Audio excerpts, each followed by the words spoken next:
Burma tectonic প্লেটের ১.৫ থেকে ২০০ কিলোমিটারের মধ্যে চট্টগ্রামের অবস্থান। ফলে দেশের সবচেয়ে ভূমিকম্প ঝুঁকিপ্রবণ অঞ্চলের অন্যতম এই নগর।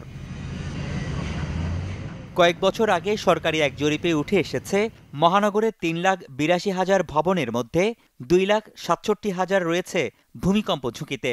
বিশেষজ্ঞদের মতে, চট্টগ্রামে ৭ থেকে ৮ মাত্রার ভূমিকম্প হলে প্রায় ৭৫ ভাগ ভবন ক্ষতিগ্রস্ত হবে।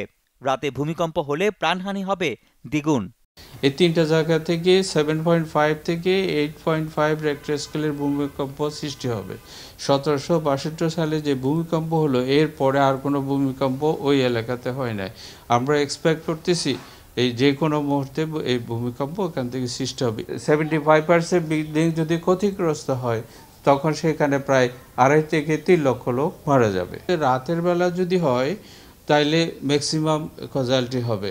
তবে সব ঝুঁকি তুড়ি মেরে এই শহরে একের পর এক গড়ে উঠছে বহুতল ভবন, যার বেশিরভাগই মানা হচ্ছে না বিল্ডিং কোড। সিডিএর হিসাব অনুসারে নগরে বহুতল ভবনের সংখ্যা ১৩,৬৭২টি। এর মধ্যে ৯৪টিকে অতি ঝুঁকিপূর্ণ হিসেবে চিহ্নিত করা হয়, তবে নেওয়া হয়নি কোনো পদক্ষেপ।